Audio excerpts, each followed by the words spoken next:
mengikuti alur takdirnya sendiri.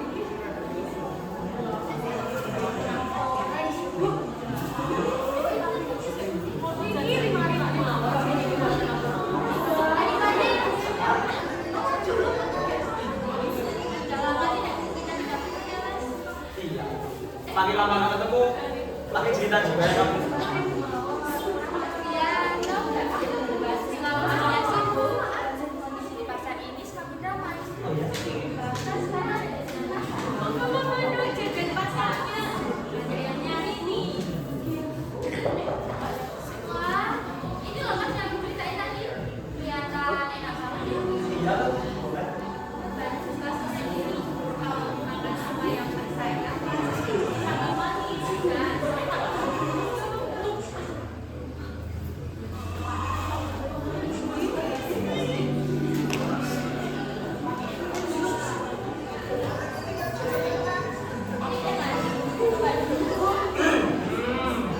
Enak banget ya.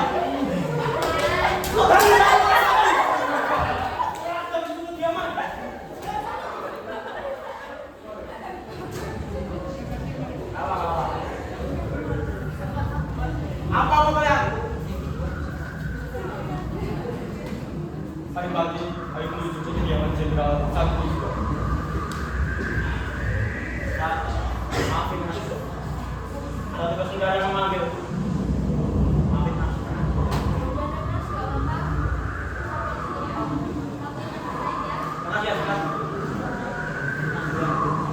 Korban senjata, gerak!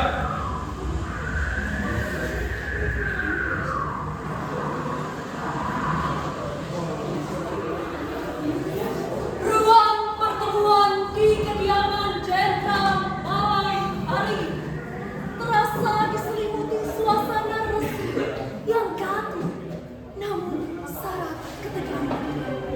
Dalam keheningan yang menekan, seorang prajurit memasuki ruangan dan memberikan hormat dengan penuh takzim.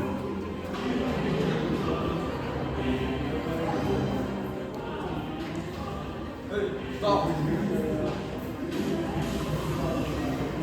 Jenderal, mari mana? Biarkan dia masuk. Masuk. Lagi. Pantang membantu berbicara. Tunjukkan akibat area. Gas. Kadipaten Amartapura telah berkembang dengan pesat. Rakyat mulai hormat, bangsawan mulai percaya. Ini bukan sesuatu yang kecil atau baik. Kau tahu sih, ini semua tidak akan terjadi tanpa adanya dukungan. Dan sekarang saatnya kau memperkuat kedudukan. Bukan dengan sebuah senjata, melainkan dengan sebuah ikatan. Maksudmu pernikahan? Ya, Putri Isabella, ia adalah perempuan yang cantik, dididik menjadi pendamping seorang pemimpin. Bersatu dengannya akan memperkuat kekuasaan. Maaf Jenderal, tapi saat ini aku ingin untuk menikah. Seperti biasa, kesempatan tidak datang buat kalian kembali. Namun ingat, aku sedang tidak mengajar. Jenderal, aku telah mengenalmu dari lama. Aku tahu kau itu orangnya seperti apa. Jika begitu, esok malam aku tunggu jawaban. Baiklah, kalau begitu aku pamit.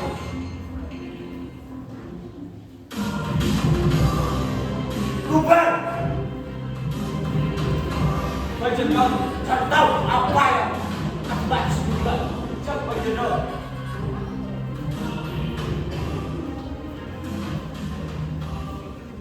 Lorong taman di luar kediaman Jenderal pada malam hari terbentang sunyi di bawah langit gelap yang bertabur bintang.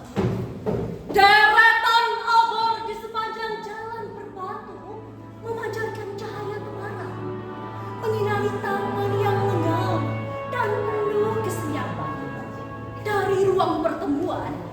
Adipati melangkah keluar sambil memegang gulungan sungai. Raut wajahnya tetap tenang, namun benaknya tampak dipenuhi beban yang berat.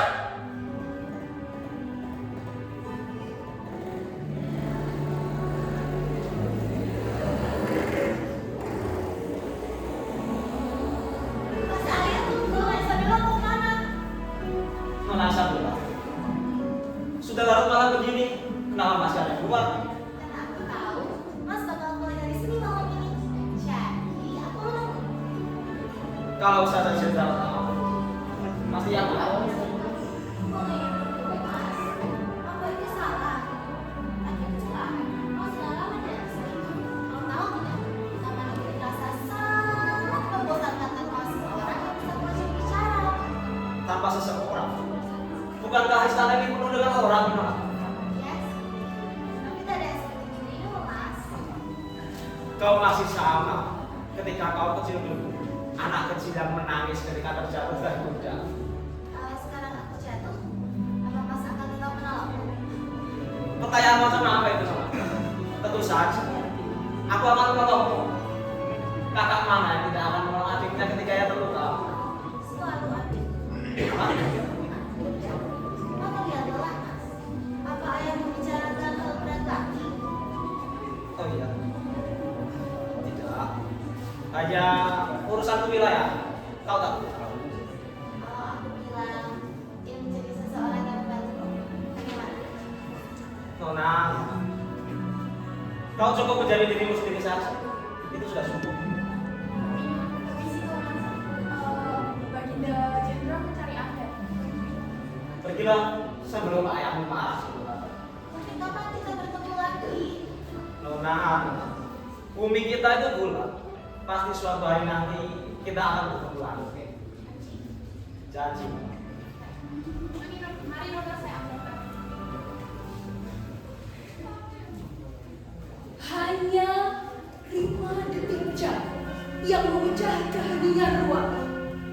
Adipati berniat untuk mendatangi seorang dukun kepercayaannya, Ki Waskito, untuk membantu menyelesaikan persoalan yang sedang berlaku.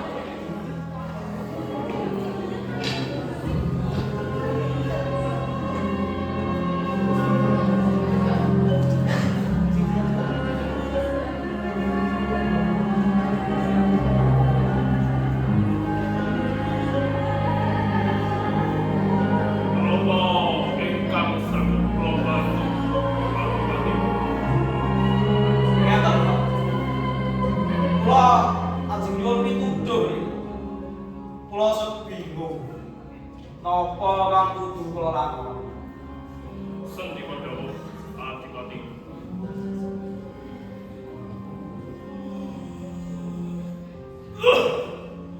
Adipati, panjenengan kudu nepati ingkang dadi kekarepan pihak sabda. Menawi Adipati blenjani ingkang dadi kekarepan pihak sabda, bunga Adipati bakal gugur. Bunga. Jin, Bunga apa niku, Pak?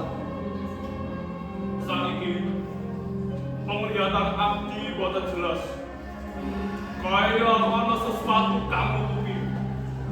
Nanging kula bakal berusaha sakwisane kula kanggo menehi informasi babagan bunga kabeh.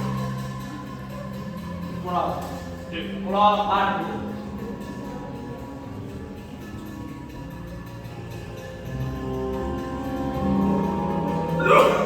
Adipati! Adipati!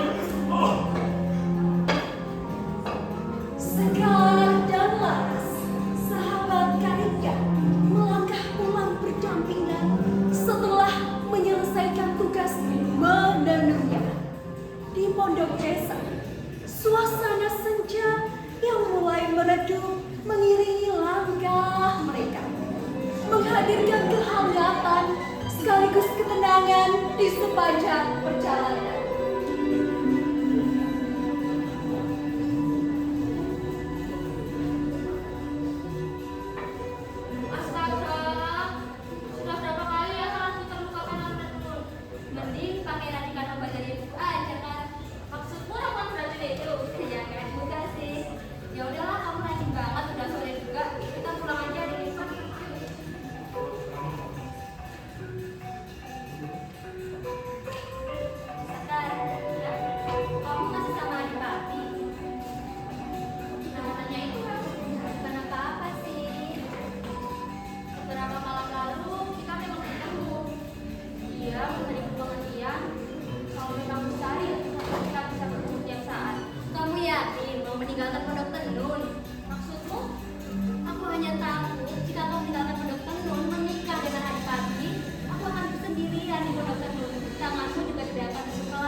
tidak pernah bilang begitu kok.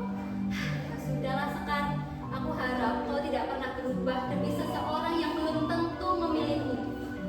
Ras, aku hanya ingin jadi sesuatu yang berarti baginya. Sekar, kamu itu udah dibilangin berapa kali masih aja ngeyel. Ya udah deh, aku duluan. Jadi ya, Ras. Makasih ya. Aku menunggumu. Loh, tanganmu kenapa terluka? Iya, tunggu dulu. Masnya dari mana? Aku dari acara urusan Sistara. Sekarang, maafin Mas. Mas gak bisa selalu ada buat kamu. Mas kalau hilang, tapi maaf. Cuma ini yang bisa Mas usahain. Iya Mas, bukankah sejak awal sudah tahu kalau memang jalan ini tidak akan mudah? Jalan, ayo kita pergi jalan-jalan.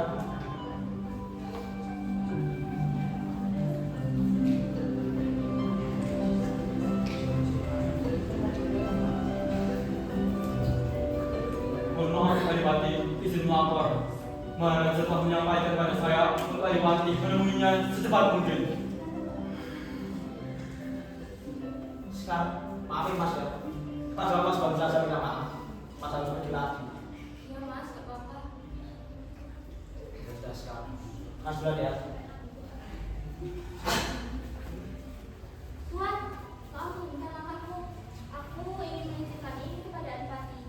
Oh, Tolong berikan ini kepada Adipati ya. baik Nona. Terima kasih Tuan.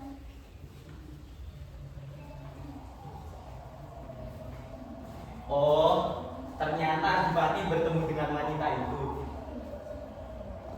Malam yang menyelimuti kediaman jenderal. Di ruang pertemuan yang sunyi, Ruben datang membawa kabar penting. Tanpa disadari, kabar itu akan menyeret Sekar ke dalam bahaya yang lebih besar.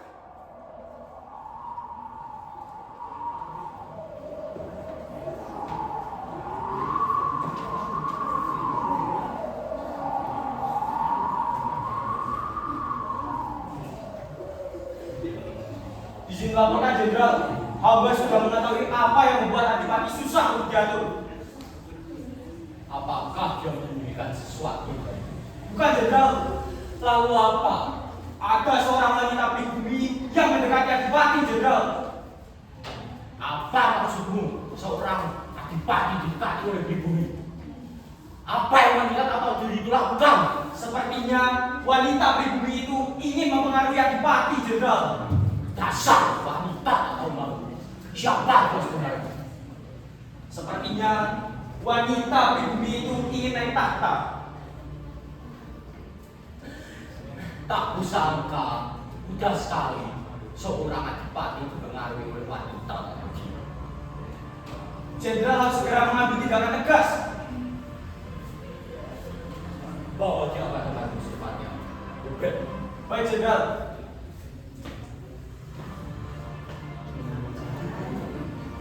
Aku mendengar semua percakapan ayah. Lalu, aku harus jujur balik ketika mendengarnya. Memangnya kau bisa jujur balik? Kita tua juga berbeda. Oh, jadi kau menantangku. Ah, sudah. Alasanku mengajakmu berbicara karena aku mendengar satu nama perempuan saat kalian berbincang. Jadi kau cemburu, Nona. Kau ini selalu saja mengejek. Ruben, aku ingin mengajakmu bekerjasama. Bagaimana? Nona, kau kan tahu, aku itu orang yang penuh dengan pertimbangan. Ingat, nama Sekar. Aku tahu kau sebenarnya menyukai gadis ini. Begini, aku ingin Adipati dan kau ingin Sekar. Pisahkan keduanya. Bukankah kita akan untung? Bagaimana jika Nona Sekar jatuh cinta kepada Adipati? Jika hatinya tak bisa kau kendalikan, raganya bisa. Wah. Nona pintar juga ya. Aku setuju. Jadi bagaimana? Deal? Iya. Sore yang tenang menyelimuti area terbuka itu. Saat Sekar dan teman-temannya larut dalam suasana, langkah kaki asing mendekat, membawa aura ancaman yang perlahan merusak suasana. Tanpa disadari, Sekar akan segera berhadapan dengan sesuatu yang mengubah segalanya.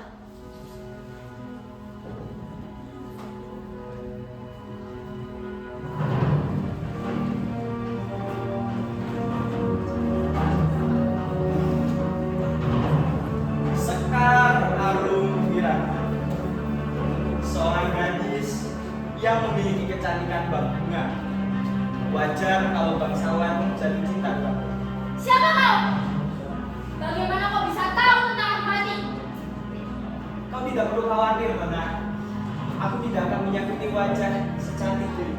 Jangan menyentuhku. Kau pikir aku tidak berani melawanmu? Ah, seram sekali. Begini saja, kau ikut aku ke kediaman jenderal, maka kau akan baik-baik saja. Allah, omong kosong. Adipati tidak akan kalah dengan penjajah seperti ini. Nyatanya, Adipati sudah berada di bawah kaki jenderal. Sudah, biarkan aku pergi dan jangan ganggu aku lagi.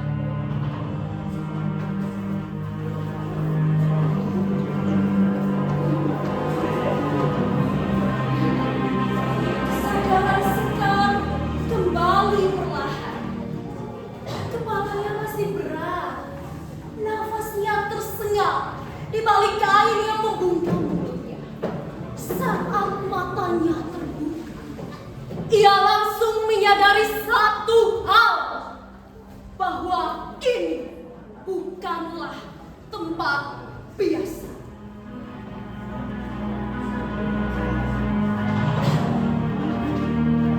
Duduk.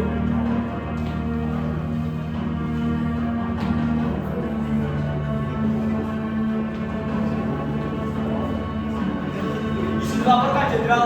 Hamba sudah menangkap Nona Sekar. Pasal. Baik, Jenderal.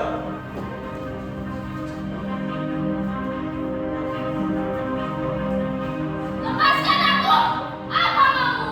Aku hanya ingin sesuatu yang sederhana dengan sekali. Tinggalkan Adipati Arya. Lupakan dia dan jangan. Tidak!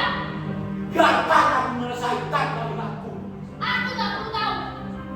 Putriku Isabella adalah pasangan yang jauh lebih sempurna dibandingkan kau. Bersatu dengannya akan memperkuat kedudukannya. Sedangkan jika ia bersamamu, dia tak akan mendapatkan apa-apa. Adipati tidak butuh permainan politik yang busuk. Kekasihku bukan bidang catur, dan aku bukan pion yang bisa kau singkirkan setelah ini. Dan Adipati pun tak perlu wanita sepertimu. Apa yang kau tahu tentang kami? Kekasihku mencintaiku lebih dari segala hal. Bahkan aku juga bisa mencintaimu dengan lebih baik, Nona. Apa kasar? Aku tak butuh apapun darimu. Ah, sayang sekali. Cukup baik. Ini kesempatan terakhirmu, Nona Sekar. Jika kau tak meninggalkan Adipati, kau akan merasakan mati saja. Ya tidak. Kau akan kehilangan nyawamu di sini. Bukan, selesaikan aja. Baik, Jenderal. Nona Sekar, aku bisa menolongmu dan membuat hidupmu lebih baik daripada yang sekarang. Apakah kau mau? Tidak. Kenapa kau menolakku, Nona? Aku tak butuh apapun darimu. Lebih baik aku mati daripada harus jadi permainanmu. Oke, kalau itu maumu, kesempatan tidak datang dua kali, Nona. Ada kata-kata terakhir. Masuklah ke neraka. Sudah.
dari kamar burung apa? Karena Sekar. Apa karena Sekar apa? Bisa yang jelas. Sekar tewas di tahun jenderal. Dia makan yang berjenderal jenderal. Sekar itu anakku. Tak mungkin. Dia bukan pencuri. Kau pasti salah lihatnya. Sebelumnya, hamba berpikiran seperti itu Adipati. Namun, hamba mencoba untuk menyelidiki ke kediaman jenderal. Lalu apa yang kamu lakukan? Sesuatu yang sangat besar. Mereka menyembunyikan sesuatu dan saat saya masuk ke ruang bawah tanah, saya menemukan ini Adipati.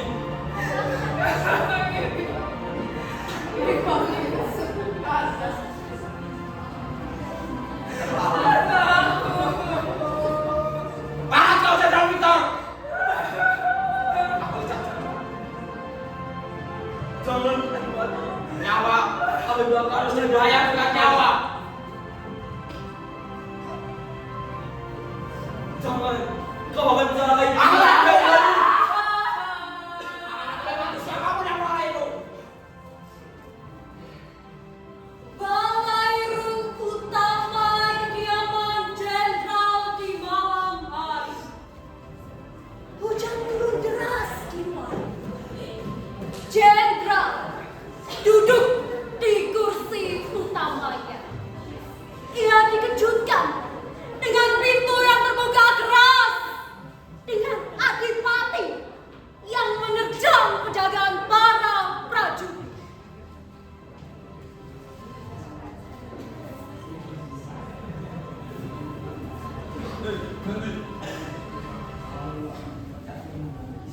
Izin Jenderal, Adipati bukan bisa masuk. Adipati, masuk loh. Adipati kan datang. Ayah bilang kita akan membicarakan hal penting. Jadi aku rasa ini adalah waktu yang tepat. Sekarang hanya ada kau dan aku. Dan kita akan bersama selama. Masya Allah, pikirlah. Cukup! Ayah, aku Keluar! Ya, aku bilang ke kamu. Kau tak punya hak di sini. Teriak! Baik, Tuan. Bawa ruangannya. Siap, Tuan. Terima kasih, Tuan. Mana begini kau datang kemari? Adipati area. Ada perlu apa?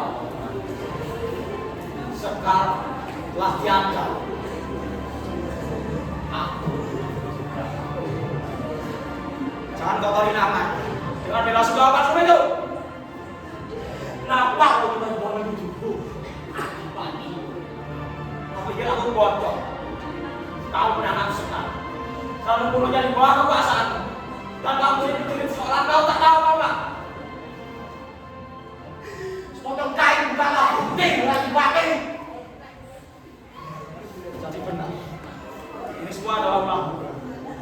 Aku tak mengatakan seperti itu. Aku tidak suka. Untuk kau manipulasi. Cinta tak membuat cinta. Adipati area. Cukup! Kenapa cinta yang harus kau ambil? Kenapa pujaan hatiku yang harus kau rebut? Aku tidak terima. Mulai saat ini juga, aku yang akan berang. Berani sepatuku. Lupa!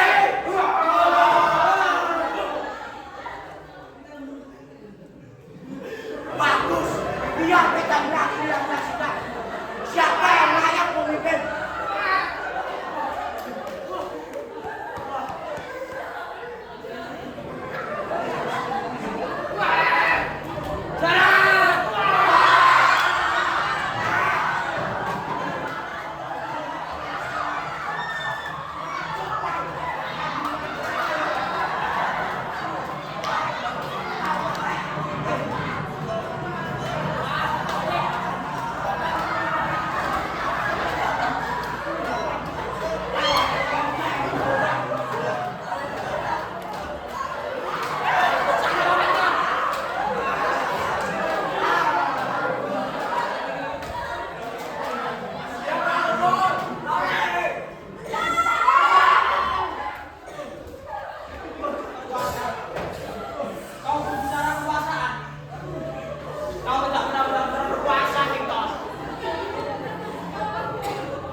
Ayo kali, kemenangan milik kita.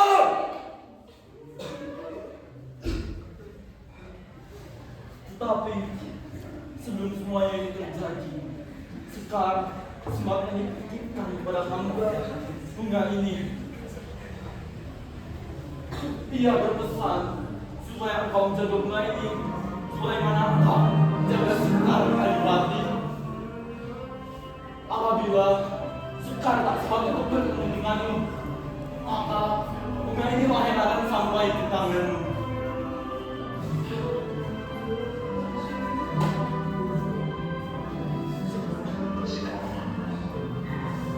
Saya akan membereskan yang lain. Terima kasih.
Ya, sudah selesai, tak perlu lanjut. Aku punya surat. Aku selamat saja. Aku bisa bangunin mereka semua. Kalian percaya?